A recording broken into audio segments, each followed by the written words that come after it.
Dear students, आज हम लोग सीखने जा रहे हैं ट्रांसलेशन प्रेजेंट इंडेफिनिट का। जैसा कि आप देख सकते हैं यहाँ प्रेजेंट इंडेफिनिट।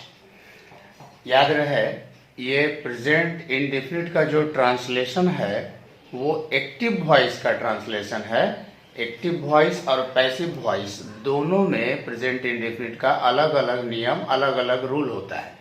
तो हम लोग आज सीखेंगे एक्टिव वॉइस का ट्रांसलेशन। तो आप लोग अपने नोटबुक में उतार लें प्रेजेंट इंडेफिनिट का पहचान।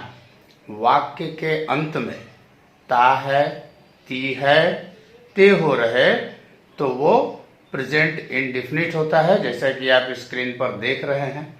ट्रांसलेशन शुरू करने से पहले मैं कुछ बातें आपको बता दूं जो रूल में इस्तेमाल होंगे आपकी सुविधा के लिए। एस का मतलब होगा रूल में सब्जेक्ट, पीवी का मतलब होगा प्रिंसिपल वर्ब, ओ का मतलब होगा ऑब्जेक्ट और सी का मतलब होगा कंप्लीमेंट।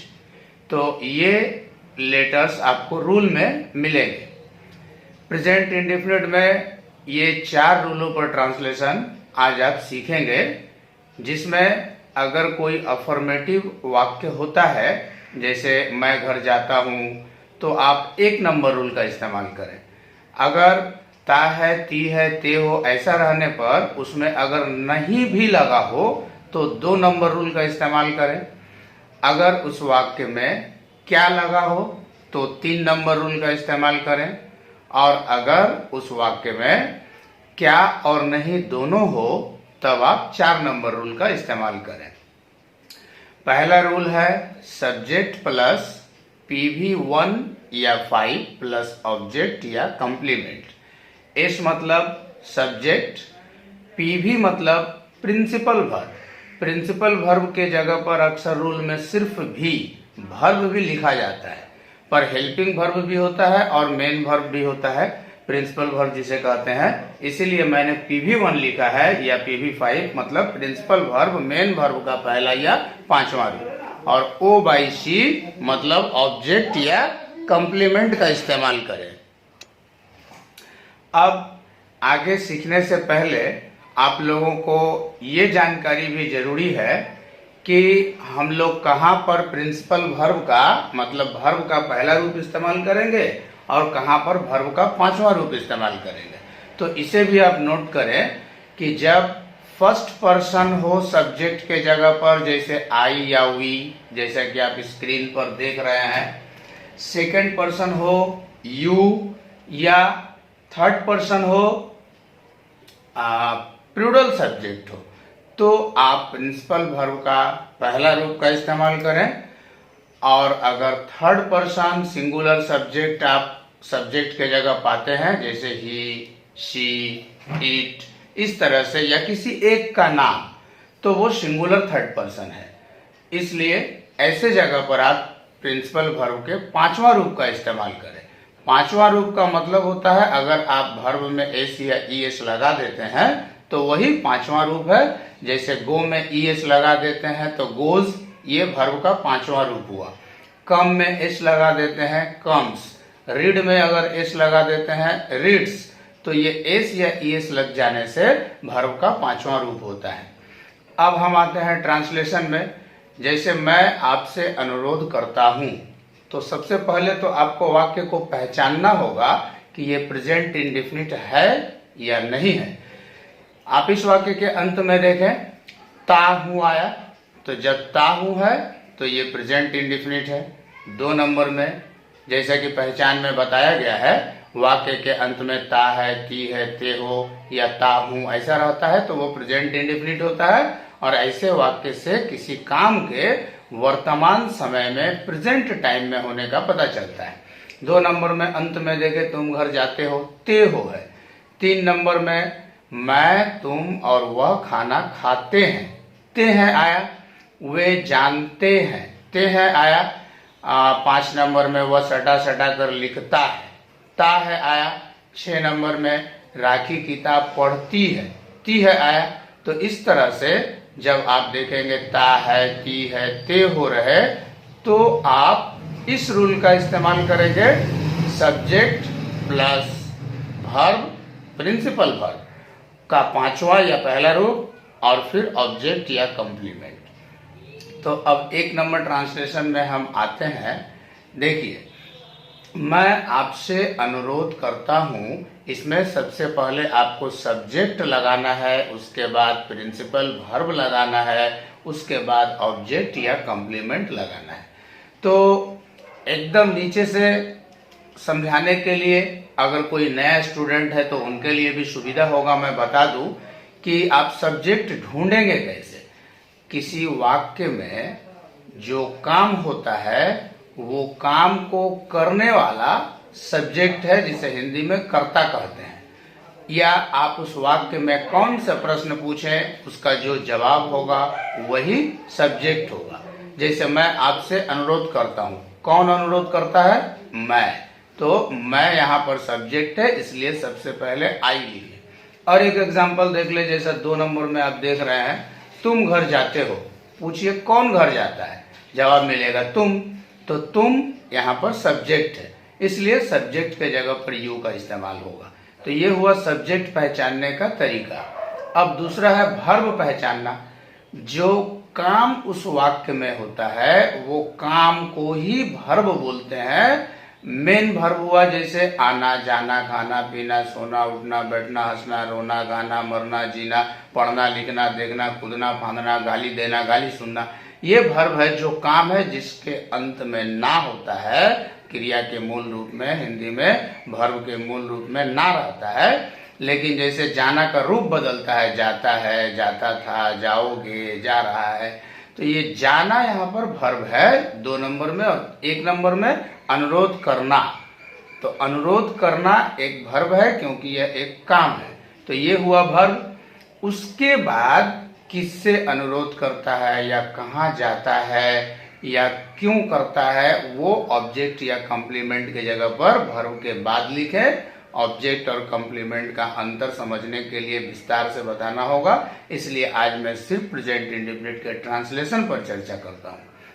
अब आइए एक बार रूल पर ध्यान देते हैं। सब्जेक्ट के बाद प्रिंसिपल वर्ब है और ऑब्जेक्ट या कंप्लीमेंट है। ट्रांसलेशन में सब्जेक्ट को ढूंढेंगे पहले। तो सब्जेक्ट आप देख सकते हैं, इसमें है आई, मैं।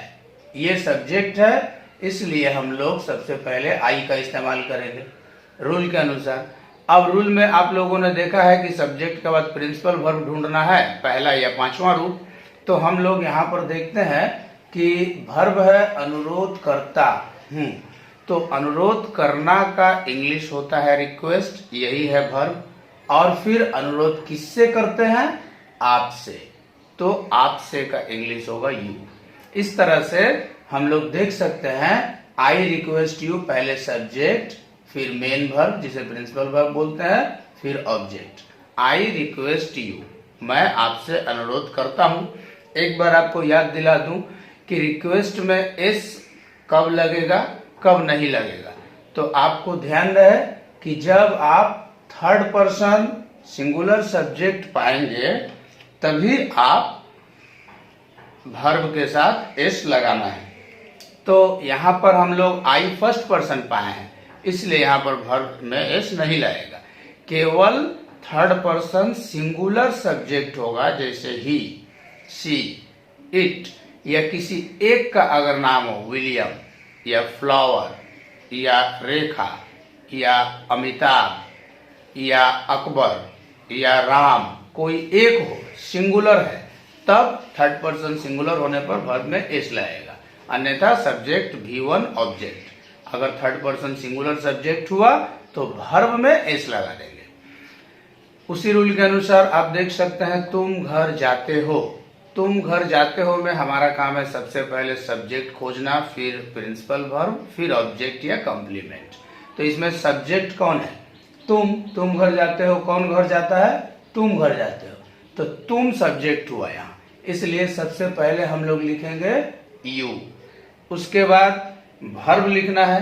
यहाँ पर वर्ब क्या है, काम क्या है? जाना एक काम है, इसलिए जाना का इंग्लिश हम लोग लिखेंगे गो। और अंत में कहाँ जाते हैं, घर जाते हैं।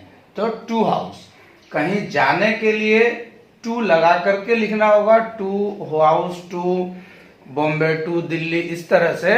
अब टू यहाँ क्यों लगा, इसके लिए आपको ट्रांजिटिव इंट्रांजिटिव वर्ब में जाना होगा, उसको हम अगले वीडियो में बताएंगे, नहीं तो ज़्यादा कॉम्प्लेक्स हो जाएगा, फिर समझ में नहीं आएगा।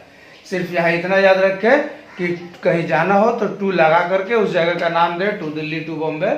हाँ, ये भी याद रखें कि अगर होम लिखते हैं तब टू का इस्तेमाल नहीं होगा, यू गो होम लिखना होगा। अब देखते हैं 3 नंबर। 3 नंबर में मैं, तुम और वह खाना खाते हैं। तो मैं, तुम और वह खाना खाते हैं, इसमें सब्जेक्ट क्या है, पूछिए कौन खाना खाता है। तो जवाब मिलेगा मैं, तुम और वह। तो इसमें सब्जेक्ट हो गया मैं, तुम और वह, इसलिए सबसे पहले यहाँ सब्जेक्ट लिखेंगे। सब्जेक्ट में याद रहे हिंदी के अनुसार आई, यू एंड ही नहीं लिखना है, ये भी एक ग्रामर है। सबसे पहले सेकंड पर्सन यू, तब थर्ड पर्सन होगा ही, एंड अंत में फर्स्ट पर्सन आई। अगर मैं, तुम और वह एक साथ रहता है तो आपको इस तरह से लिखना होगा यू, ही एंड आई। अगर आप आई, यू एंड ही लिखते हैं तो गलत होगा ग्रामेटिकली। अगर इस पर कोई कंफ्यूजन हो तो आप लोग कमेंट बॉक्स में पूछ सकते हैं, मैं उसका जवाब दे दूंगा। और ये हुआ सब्जेक्ट। इसके बाद हमको वर्ब लिखना है। तो वर्ब है खाते हैं, ये काम है, इसलिए सब्जेक्ट के बाद हम लोग वर्ब लिखेंगे ईट, और अंत में क्या खाते हैं वो ऑब्जेक्ट के जगह पर फूड। इस तरह से you, he and I eat food, मैं, तुम और वह खाना खाते हैं, ये हुआ ट्रांसलेशन। अब थोड़ा आसानी से देख लीजिए। वे जानते हैं, ता है, ती है, ते हो रहने से तो प्रेजेंट इंडेफिनिट होता है, और उसके लिए सब्जेक्ट के बाद वर्ब, प्रिंसिपल वर्ब और ऑब्जेक्ट या कॉम्प्लीमेंट लगाना है। तो सिंपली याद रखें सब्जेक्ट वर्ब ऑब्जेक्ट लगाना है। तो सबसे पहले वे जानते हैं में सब्जेक्ट है वे, इसलिए हम लोग पहले लिखेंगे दे। उसके बाद वर्ब होगा जानते हैं, तो जानने के लिए हम लोग लिखेंगे नो, और अंत में फुल स्टॉप। वे जानते हैं। अगर इसमें रहता वे मुझे जानते हैं तो मुझे का इंग्लिश वर्ब के बाद लिखना पड़ेगा मी, पहले सब्जेक्ट फिर वर्ब, उसके बाद मुझे, उसे या जो भी रहेगा जिसे वो जानते हैं वो वर्ब के बाद ऑब्जेक्ट के जगह पर आप लिखेंगे। 5 नंबर, वह सटा सटा कर लिखता है। ता है से पता चल गया ये प्रेजेंट इंडेफिनिट है, इसलिए सब्जेक्ट के बाद वर्ब और ऑब्जेक्ट लिखेंगे। तो सबसे पहले सब्जेक्ट देखते हैं इसमें क्या है। सबसे पहले हम पाते हैं इसमें सब्जेक्ट है वह, इसलिए हम लोग लिखेंगे ही, और उसके बाद हम लोग वर्ब को ढूंढेंगे। तो वर्ब है लिखता है, इसलिए राइट, मगर राइट में हम लोग इस लगाए हैं। क्यों लगाया है, क्योंकि ऊपर हम बता चुके हैं कि थर्ड पर्सन सिंगुलर सब्जेक्ट अगर हो, जैसे कि ही, शी, इट, या किसी एक व्यक्ति का नाम या कोई एक वस्तु का नाम हो, तो वो थर्ड पर्सन सिंगुलर है। जैसा कि ही एक लड़का को कहा जाता है, तो ये थर्ड पर्सन सिंगुलर है, और इसलिए राइट में हम लोग इस लगाएंगे, ही राइट्स। उसके बाद कैसे लिखता है, सटा सटा कर, तो उसके लिए सटा सटा कर का इंग्लिश क्लोजली, ही राइट्स क्लोजली। अब 6 नंबर, राखी किताब पढ़ती है। नियम के अनुसार सबसे पहले सब्जेक्ट लिखेंगे, कौन किताब पढ़ती है, राखी, इसलिए सब्जेक्ट है राखी, तो सबसे पहले हम लिख दिए सब्जेक्ट राखी। इसके बाद रूल के अनुसार वर्ब लिखना है। क्या है वर्ब, इसमें काम क्या है, पढ़ना एक काम है, इसलिए लिखेंगे पढ़ती है, रीड्स, और अंत में क्या पढ़ती है, किताब, इसलिए हम लोग लिखेंगे ए बुक। तो ए क्यों लगा, कोई भी काउंटेबल नाउन जिसे हम गिन सकते हैं, अगर उसका इस्तेमाल करते हैं तो हिंदी में ए रहे या न रहे, उसमें हम लोग ए का इस्तेमाल करेंगे या एन का इस्तेमाल करेंगे। तो इसलिए यहाँ पर ए लगा है, क्योंकि बुक एक काउंटेबल नाउन है जिसे हम गिन सकते हैं। गाय दूध देती है, सेम नियम के अनुसार पहले सब्जेक्ट लिखेंगे, द काऊ, उसके बाद वर्ब लिखेंगे गिव्स, और क्या देती है वो ऑब्जेक्ट के जगह लिखेंगे दूध मिल्क। गिव में एस क्यों लगा? क्योंकि काऊ थर्ड पर्सन सिंगुलर सब्जेक्ट है। अगर यहाँ काऊ प्लूरल होता काउज, तब हम लोग गिव में एस नहीं लगाते। अब 8 नंबर देखें, सूरज पूरब में उगता है। कौन उगता है? सूरज, इसलिए सब्जेक्ट है द सन। काम क्या है इसमें? उगना, जो वर्ब है, इसलिए राइजेस। राइज मतलब उगना, पर एस लगा क्योंकि सूरज थर्ड पर्सन सिंगुलर सब्जेक्ट है। और उसके बाद अंत में कहाँ उगता है? पूरब में, तो इन द ईस्ट। अब इसके बाद हम लोग देखेंगे, अगर इस तरह के वाक्य में कहीं पर नहीं लगा हो, मैं घर नहीं जाता हूँ, आप खाना नहीं खाते हैं, वे लोग गाना नहीं गाते हैं, अगर नहीं लगा हो, तब हम लोग इसका दूसरे रूल का इस्तेमाल करेंगे, जैसा कि आप रूल में देख सकते हैं। सब्जेक्ट प्लस डू या does plus not plus principal verb का पहला रूप प्लस ऑब्जेक्ट या कॉम्प्लीमेंट।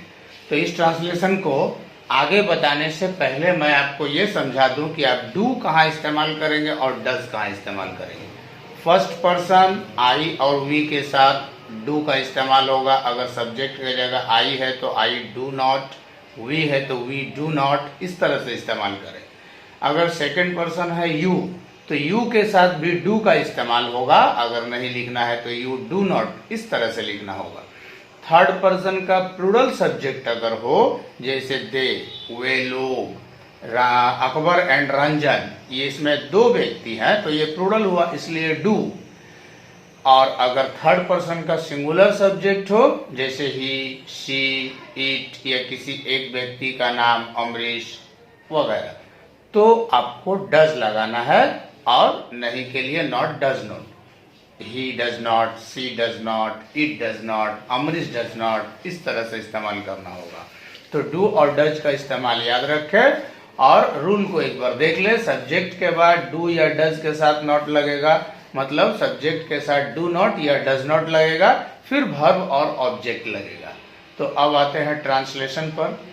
आप स्क्रीन पर देख सकते हैं, मैं आपसे अनुरोध नहीं करता हूं, तो इसमें नहीं का इस्तेमाल हुआ है, इसलिए सबसे पहले हम लोग सब्जेक्ट का इस्तेमाल करेंगे रूल के अनुसार आई, और नहीं के लिए डू नॉट।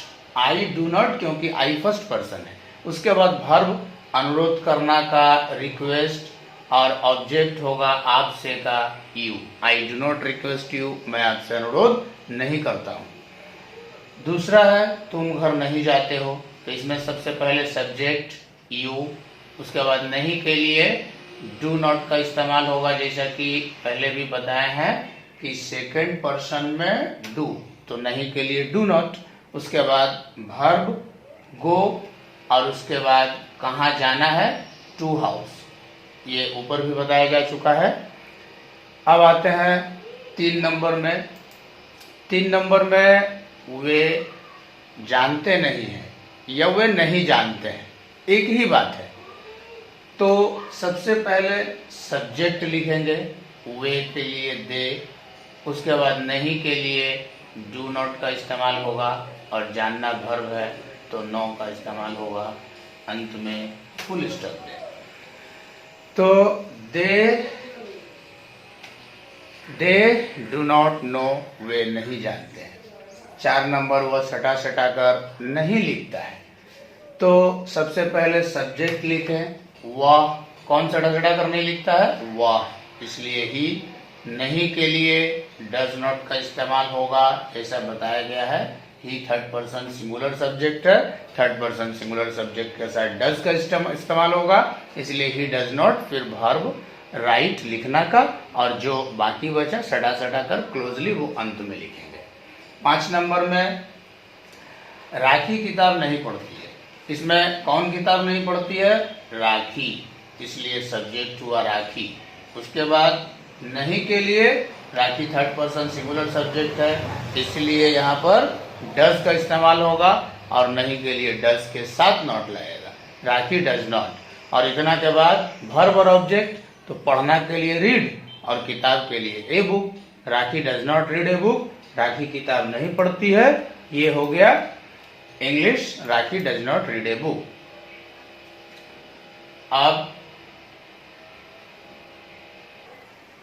अब हम लोग देखेंगे, अगर ता है, ती है, ते हो, मतलब प्रेजेंट इंडेफिनिट में अगर वाक्य के शुरू में क्या लगा हो तब हम कैसे बनाएंगे, तो उसका रूल आप देखें। पहले डू या डज का इस्तेमाल करेंगे, उसके बाद सब्जेक्ट, वर्ब और ऑब्जेक्ट का इस्तेमाल करेंगे। तो डू कहाँ लगेगा, डज कहाँ लगेगा, इसका इस जिक्र ऊपर हो चुका है। वही नियम है इस पूरे ट्रांसलेशन में प्रेजेंट इंडेफिनिट का कि फर्स्ट सेकंड पर्सन में डू, थर्ड पर्सन के प्लूरल सब्जेक्ट होने पर भी डू, केवल थर्ड पर्सन सिंगुलर सब्जेक्ट होने पर डज। तो क्या मैं जाता हूं, इसमें सब्जेक्ट है मैं, आई, और आई के साथ डू लगता है, आई डू, पर रूल बताता है कि क्या रहने पर डू का इस्तेमाल सब्जेक्ट से पहले करें। इसीलिए जो डू आई के बाद होना चाहिए था वो क्या होने के कारण पहले डू, उसके बाद सब्जेक्ट होगा आई, और फिर जाना का गो। क्वेश्चन का साइन जरूर दें। तो डू आई गो, क्या मैं जाता हूं, पहले डू डज, फिर सब्जेक्ट, फिर वर्ब, और ऑब्जेक्ट अगर हो तो लिखे, ना हो तो ना लिखे। क्या मैं नहीं जाता हूं, तो इसमें भी सब्जेक्ट है मैं, आई के साथ डू का इस्तेमाल होता है, लेकिन क्या रहने पर डू पहले होगा, इसलिए डू आई, फिर वर्ब होगा गो, डू आई गो, क्या मैं जाता हूं।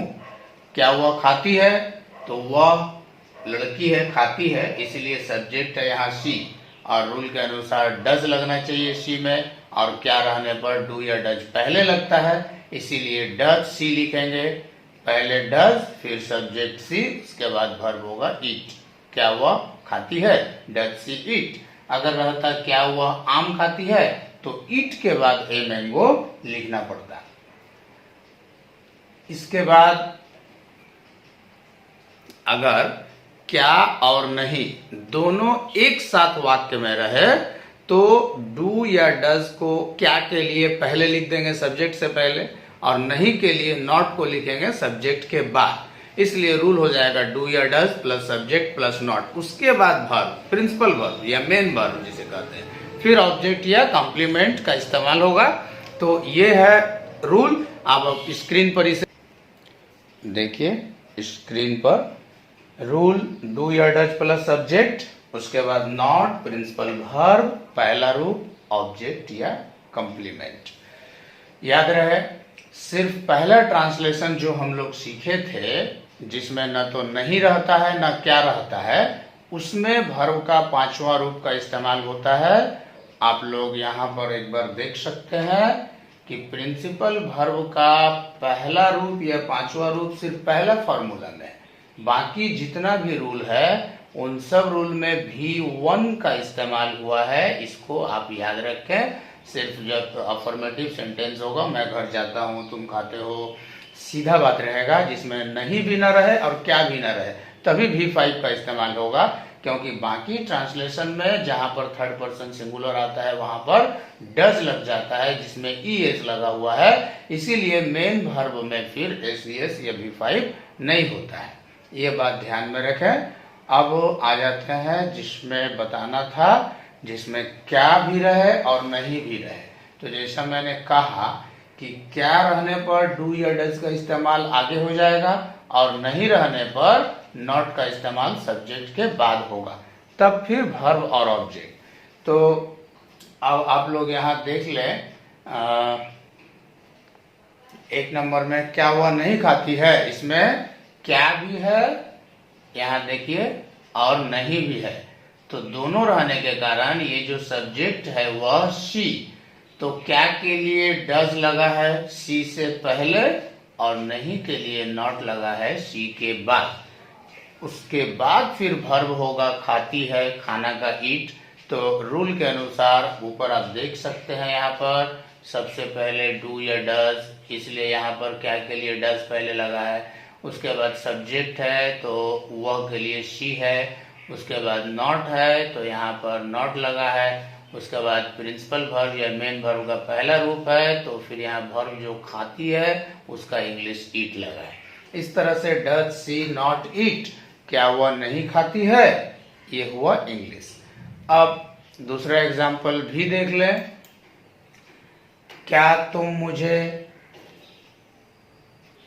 नहीं जानती हो, तो इसमें आप लोग देखिए, हाँ तो क्या तुम मुझे नहीं जानती हो, इसमें क्या भी है, नहीं भी है, इसलिए सब्जेक्ट जो है तुम, यू, उसके साथ सेकंड पर्सन के अनुसार डू लगना चाहिए, और क्या के कारण डू यू से पहले आएगा, और नहीं के लिए नॉट सब्जेक्ट के बाद लगेगा, यू के बाद, इसलिए डू यू नॉट। और फिर रूल में जैसा ऊपर आप देख चुके हैं या अपने नोटबुक में लिखे हैं, सब्जेक्ट के बाद नॉट के बाद वर्ब, तो नॉट के बाद यहाँ जानना का वर्ब होगा नो, और अंत में मुझे ऑब्जेक्ट के जगह पर। तो इस तरह से आप लोग चारों ट्रांसलेशन सीख गए। अब आपके प्रैक्टिस के लिए मैं एक चीज बता दी, यहाँ पर देखिए, जैसे वह जाती है, शी गोज, अगर रहेगा वह नहीं जाती है तो शी डज नॉट गो, अगर रहेगा क्या वह जाती है,